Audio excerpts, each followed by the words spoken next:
Welcome to Tales of a Survivor, a talk show that highlights individuals that have overcome abuse and the steps that they've taken to get their life back. The purpose of the show is in order to bring awareness but inspire those that are living abuse in silence. We hope that you could mirror yourself in some of the stories that will be shared and find the strength from within to say no more. I am worthy of a lot more.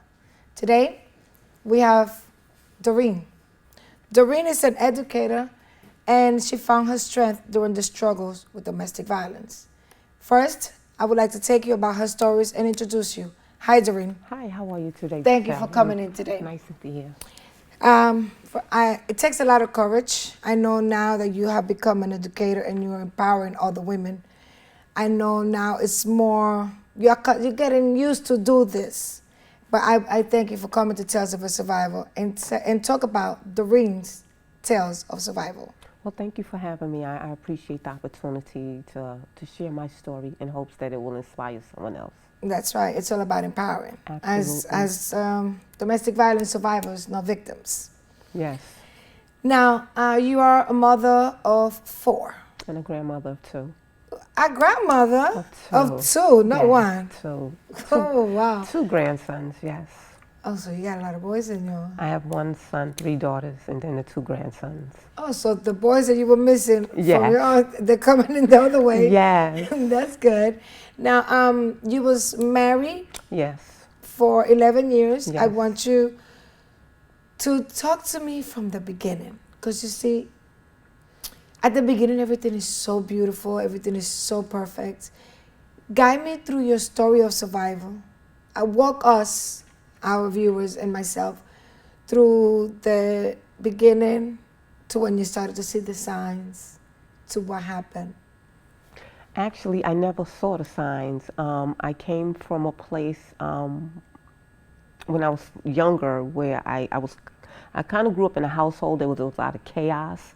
So when I end up married to this person down the line, the confusion and the chaos that comes with domestic violence, I had lived it as a child. Okay. So when you talk about red flags and seeing the signs of a person being abusive, I didn't see them. Because that was a norm for you. Yes, and that that's was what the household. Domestic violence is a cycle. Yes. It repeats itself. Yes. So you ignore those. Was he controlling? He was more than controlling. He was very, very abusive physically. I believe like immediately after we became married, the violence really took off from there. Not during the dating? The dating? The dating, if you want to talk about the signs, looking back now, it was the things that he was saying out his mouth. So, you know, when people think about domestic violence, you also have the verbal abuse. And that is one of the greatest signs there is, you know. So there's a difference between a couple having a verbal dispute and being in an abusive relationship. Because the abuse in the relationship is not just a typical argument. It's something that happens all day, every day. It's almost like the person is conditioning you for the physical abuse. Mm-hmm. I was a victim of verbal and emotional, and it took a toll on me. And they eat at you, and it's like you think, oh, it's just a bad relationship, or it's a bad one, but you don't look at it as an abusive, because I was one of those, I think, that abuse was only physical. You know, oh, as long as it doesn't hit you, it's okay. No, because he works you in a way, they work you in a way that you started to believe what they tell you. Yes. You started to believe you're not worth it. Yes. You started to believe that it's just... all of the negative, derogatory, degrading stuff. Yes, you start to believe it. You start to question who you are. And you start changing, yes. And you start also, in a sense of speaking, you start to believe a lot of it. You know, and the conditioning actually is so manipulative, because what happens is that as your self-worth is starting to erode, it's starting to affect who you are as a person, and then everyone on the outside only see you as this mean person or this depressed person, not knowing that this other person has been, in a sense, battering you verbally. And that to me, you know, and battering you psychologically with these hurtful words. You and know. it's so hard. It is so hard to get over it. So you didn't see the signs No. during the dating. No. And now you got married. You was married for 11 years, you mentioned. 11 years. I left him after 9 years. By the time the marriage hit year 9, he had actually literally almost killed me 3 times, like literally. So, but when we got to that 9th year, that's when I left, because like the last incident, just that was it for me. Okay, so you said he tried to literally kill you. Yes, he almost. Was it in front of your kids? Were your kids were a part of it? Yes, my kids were well, your kids are always a part of it. So Yeah, if 'cause you're they living see in, it. yes. A lot of people say, Yes. oh, but he only does it in the room. No, you're crazy. They do listen. So I'm going to expound on that. I'm going to Yes, elaborate on that. please. Well, I was, as a battered woman, as a battered wife, living in the apartment with my batterer and my children, because he wasn't beating me in front of them initially, because then it did escalate. Imagine being 7, 8, 9, 10, 15 years old, and you hear your mother screaming, stop, stop, you're hurting me, you're hurting me, stop, screaming at the top of her lungs, and someone saying, shut up, B, I'll kill you, stop making that noise, right? Or imagine being a 7-year-old kid in the bed, and you hear your mother's body get slammed into the wall, and she's screaming, I'm bleeding, I'm bleeding. Imagine the psychological toll. So you as the parent is being physically assaulted, but these children are being assaulted as well. They are victims mentally. And we living become, and let me tell you something. in So those households. Yes, we have to become accountable. We have to take some accountability. Absolutely. You know why? Because that's what the healing for the children. We abuse our child by exposing them to it. We do, psychologically, because it is hard to just walk away. It was hard for me too, and I'm sure it was hard. A lot of people say, just leave, and it takes a process. You have to plan. It's not just, oh, I'm going to pick up and leave. No, because as you already know. But there's so many other factors that come into play. Yes, I left, correct. you know, people like to talk about statistics when it comes down to domestic violence. Yes. Some of the statistics are not true, because most of those statistics are based on what is reported. So what happens to all of the information about a victim of domestic violence that is not reported? And for example, those that are watching us right now, most of them are not reported, because we feel we feel ashamed. I can only speak for myself, because everybody has their own story. Yes. But in my case, I felt ashamed. I didn't want to say anything. He is a great father, and he is a good hard worker, and he has a lot of good qualities. So it was like, oh, maybe it's just me. I felt ashamed to tell my parent, my mother, my family, because I didn't want to be judged. I didn't want to have somebody else pointing fingers at me, because he was already pointing all of his fingers at me. Yeah. You already feel all stressed out. But I almost went in with my story. I'm so sorry. And let's go back to the first time he almost killed you.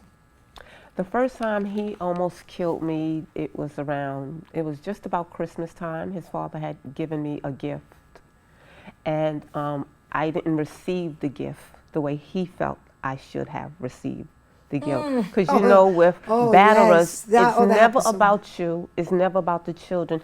Everything is about them. It's about how they respond. So even if you have a sister, a cousin, anyone say, let's do this or let's do that, in your mind, you're thinking, what is his response going to be if I do this, if I say that, if I wear this, if I eat that, if I cook this, if I do this with the kids? So everything is based on that. So this particular incident, what happened is that there had already been what I would call a ruckus a couple of days before. So if you know anything about victims of domestic violence, you get to a point where you start disassociating, and you're just like, you're not making any noise because you don't want another incident. You start walking on eggshells. Yes. That's what I But did. even beyond that, when you start talking about the parenting piece, right, you don't want your child to witness or to hear. So you stay doing quiet the screaming. many times. You know, his father was fabulous. He was an excellent grandfather, you know, excellent father-in-law, but he didn't feel that I received this gift the way I should have. And when his father left, he literally slammed me into the wall and started choking me to where I was sliding down the wall because I was blacking out. And then he proceeded to beat me. So, but for the fact that the kids started screaming and then the next door neighbor started pounding on the wall, I probably would have died. So I walked around roughly for about another 2-3 weeks with where I couldn't even swallow. Wow. And I had like the purple bruises around my neck because he literally choked me that hard. Looking back, I didn't realize that I almost died that night. And this was only because his father gave me a Christmas gift that he felt I was ungrateful for. That's what it turned into when his father left. That's exactly what it said. And it's not that you didn't say thank you. It's just like you didn't express it the way he wanted you. Yes. In his head, he had an idea of how you were supposed to receive this. And because you didn't act according to his idea, he was just... in his mind, I disrespected his father. I totally, oh my God. Like, I'm hearing things I went through. It's like... the kids were screaming and the kids was there witness. How old were the kids then? My older children are not his. But they were there. But they were there. They were under 12. Wow. They were under 12. So I got married to him at the very beginning of 1990. So, and my children are like, they're grown now, 33, 31, 27, 24. So they were little children growing up. And the last one wasn't even born yet. So, but you had a child already in common with him or no? No. Not at that time? No. Did the kids scream stop? Did any of the kids try to get in the way to protect you? Well, the truth of the matter, because I like to keep my story real, because there's nothing, you can't sugarcoat domestic violence if you're trying to help someone else. And what a lot of parents, what a lot of people don't realize is that the children are affected in so many ways. And a lot of times the children do get hurt trying to intervene. And my son was hurt trying to intervene into a fight. You know, and he was actually the oldest one. You know, so my son learned how to cook, clean, and take care of other people because there was times where I was too beat up to do so. You know, so I'm a small woman and this was a big man, you know, 6 feet, 200-something pounds. You know, and what I had decided to do in the midst of all of this is that I decided to let myself go. So I figured if I started looking dumpy and ugly and all of that, that he would leave. And so in my mind, that was my way of getting out of it. And he didn't leave. He just continued on, you know, with his program because it was really his program. You know, I have a weak spot when it comes to kids, very weak spot. And to hear that your son at that age, I'm really trying to hold my tears, to be honest.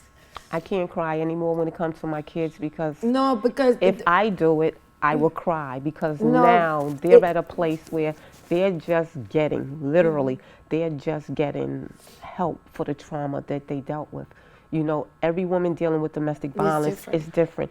Every parent situation is different. I'll give you a classic example. It's not my story, but I know somebody else's story it is. And so everyone, and she was my children's godmother, you know, and so we were being battered at the same time. And her way of coping with it it's totally different. Everybody it was totally different. So what she did, she catered to her batterer.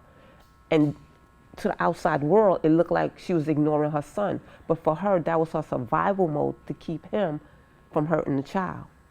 You know, and so people... But we're going to discuss that. Yes, no, I just brought that up to say that everybody is different. In my case, the reason why I said that is because I had an incident with mines, and I have a baby. He's 6 years old.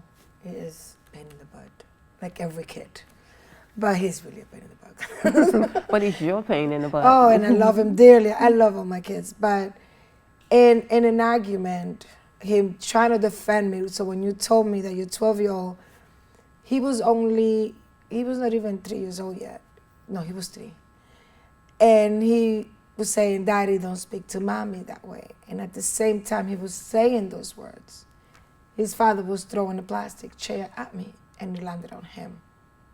So when you told me that your child, I just saw, I really have a very, very weak spot when it comes to kids. And that I thank to my son, Matthew, again, because he humbles me. I think my Matthew has a story to tell here, and there's a reason why he's here. Because of everybody, we all have a reason to be here. Yes. But when they gave him 2 years of life because of his, and going through chemo at 6 months old, and going through a lot of stuff, he humbled me in a way that my other kids that are normal kids, like any kid, but through all his stuff, he humbles me. And to hear that your son learned because he was too beat up to cook and care for them, so he started caring for his siblings. Yeah. That just, I was holding my tears, but I'm good now. I'm okay now. So Yes. the second time. The second time is going to sound really weird. The second time was my daughter's birthday, and she was turning 10, and she just turned 31.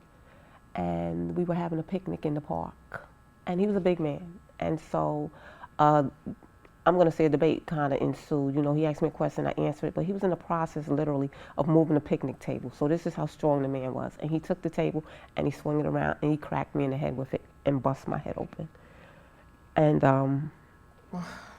I'm just like, And so I tell people that this is my face without plastic surgery, and only by God's grace, because he swung the table and cracked my head open at my daughter's party that didn't even start. So was there any people there? there was people, Did they try there was to children. help you? No one said anything. No one got I involved? snatched the children and I ran back down the block. We was about 6 or 7 blocks from where we lived at. And I snatched them and I started running down the block with the stroller, screaming, bloody, head bleeding and everything. Ran back down the block. By the time I got back to the building where we were living at, he pulled up. And so now we were like the 2 women in the Bible with the baby. So he's trying to take her from me, and we're standing outside tugging the baby, and I'm bleeding, and the kids are screaming, and everybody's looking out the window, and nobody's saying anything, and nobody's trying to intervene. And nobody called 911? And 911 came eventually. Eventually. But I know you didn't call it because you're right now tugging with the child. Literally maybe somebody did. Tugging with the baby. And I think out of that whole incident, I got to be honest, what bothered me was not us standing out there pulling the baby back and forth, but all of these people looking out their windows, just standing there. All of the people standing in front of the building smoking a cigarette like it was nothing. Not like, leave her alone, yo man, you shouldn't do that, that's not cool. They just was looking like it was like. Wow. And then a couple of days later, someone I used to be friends with, I stopped speaking to her because she came to me and she told me, because I saw her looking out the window, right? And I was like, why you didn't call the cops? She said, well, I didn't want to get involved. And so you have a lot of women who stay with these men that people know what's going on, but no one wants to get involved until it happens to their family. But you know what? Also, That's a tragedy. It is, but you know what? Have you ever? I heard many stories when people get involved, You try don't- to defend, but and, you don't and have- they get killed. But look, you don't You don't have to get in the middle, involved but you physically. can make a phone You can call. call 911. That's it. I go. Yes, I do a little yes. bit of work with NYPD. This You fly is killing. you can make a phone call. You can dial 911. Yes, that's Get it. involved by Yes. calling 911. Yes. Get involved by the next time you see that woman that you know that's being bad, and smile at her, even if she doesn't smile back Yes, at you. yes. You understand An what act I'm of saying? kindness. Hold the door for her when her and her children are coming in. Don't stand outside and whisper about how her man always beating her. She's already being battered. And what you do when you stand out there Yeah, and you talking you make nasty it about worse. her, Yes. not only do you make it worse, you become her secondary batterer. You're now battering her by being verbally abusive about what her situation is. Amen. Absolutely. I say it all the time. I'm not ashamed to say it, because we have to stop looking at it as the victim's problem. Because if I'm getting beat, which I was, right? And my children and your children are in the same classroom, or your son sleeps over my son's room, or your apartment is adjacent to my apartment and I'm screaming, my screams are affecting your children. So this has something to do with you.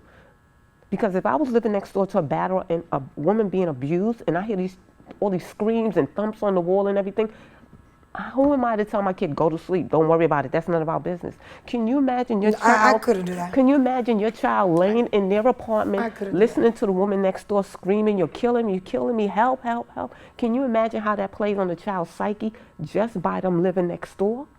No, but that's what I'm saying. Get involved. Just 911. That's free. it. You don't have to. It's free. And I'm with you. You could call and tell them, listen, something is going on. But you know what people do? They rather call ACS on you. And that's a shame. Yes. And that is absolutely a shame. They rather call ACS, and it's build wrong, their case, and then, but we're not going to even go into I know, because that's a double tragedy now. Let me tell you something. That's a double tragedy. The system abused you over again after you gone, but... Because the training is not appropriate. No, there's not enough. The training is not appropriate to deal with it. There should be a little bit, you know, a victim is a victim. Yes. All right? When somebody, and treated as such. Yes, because when a person get robbed, you don't ask them, why was you outside?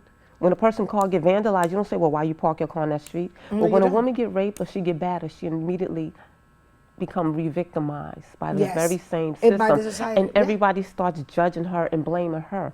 Because I was battered, why don't you leave? Well, let me line up 99 different reasons why I couldn't leave. You know, so I always say... It's everybody, you know, they don't understand until it happens to them. When it happens to them, then they understand it. And they're always going to point fingers. And a lot of people don't want to understand. And no, and a lot of people like to point fingers. You know why? Because it's easier to point fingers at you when my closet is full of skeletons. So it'll take the light from them, and let's reflect that on this person. But I find a lot of people don't want to know about it, because now once you know about a problem, you're kind of forced to deal with it. In a way, let me tell you, I know of someone that right now is going through it, and you know, I always tell her, just keep going, just keep pushing, get some help, maybe this way, maybe, and I do very little, and I always tell her, listen, I have the best intentions, I am not a professional, so I send her leads, you know, for this free therapy here or free counseling here. If she wants me to translate anything for her, I will translate it, and I help it in as much as I can. And I am there. I'm that ear if she wants to vent. And again, I'm gonna just tell my viewers, if you go to the gbproject.org, which is our website, there is a link in there where you could anonymously post, vent what is going through. Sometimes we just want to let this out. Sometimes we want to let it go, and this is the way to do it. I want you to tell me, I just needed to do that little thing, because I want my viewers to know, if you're scared to talk, if you don't know what to say, just go to the website and talk. I have a psychologist that she is looking at whatever links it comes to give you the proper help, because although I have the best intentions, I am not certified to guide you as to what to do. I could just tell you where to go to get the help. Now, the last one, you said 3 times, we went about to the last one, which was the stroke. Yes, the last time was the game changer. Yes. Tell me about it. March 27th, 1998. Coming from the store, just kind of minding my business, turned around the corner. I had my youngest daughter with me. She was about 5, 6 at the time. As soon as we turned the corner, his car was parking there. His car was parked in front of the house. So I had already left him, moved, a whole series of events occurred. He ended up finding me. We weren't together. We were still legally married, but I wasn't seeing him anymore. He had the whole mantra to steal my kids and all this other stuff that was going on. This particular evening, turned the corner, there was the car parked right there. So what he had done is that he had a dog, and the kids kind of grew up with the dog. It's a pit bull named Top. The kids kind of grew up with the dog, and he had the dog, so I knew what it was about. Bring the dog over, the kids see the dogs, let them come upstairs, you know, all of that next stuff. And so as we crossed the street, he was with the dog right there. The baby went to go play with the dog. And then he was like, you know, I want to talk to you. And I was like, well, I don't want to speak with you. You know what I'm saying? I don't even know why you're over here. You know, and it was a house. And as I walked up the stairs, he came up behind me and he snatched me by my neck. Mm-hmm. And when he snatched me by my neck, he threw me on the wall and he started choking me. And he had this diamond ring on. And as I started fading to black, my son was running down the stairs, right? So I tell everybody the dog saved me. Because when he snatched me after I said I didn't want to speak to him, and I went up the stairs, I saw the baby run up the stairs, and I saw the dog run behind her. So I tell everybody, if the dog didn't run upstairs, my son would not have known that he was downstairs. By this time, my son was about 14, 15. You know, he was just not having it anymore. And he came downstairs with a bat, and he started swinging the bat at him, and he ran, and then he was trying to get the dog, and the dog was trying to run back. Mm-hmm.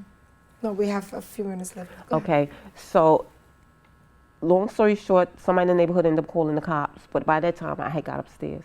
So what changed everything for me is when I ran upstairs, when my son came down and started swinging the bat, he was like, run, mommy, run, mommy. My daughter came and kind of helped me go upstairs because I had no wind. The wind had cut my neck. And so as I'm going upstairs, I'm like, where's Zanaya? Where's Zanaya? Screaming for the baby. And I found her sitting under the kitchen table. And what came out of her mouth changed my life.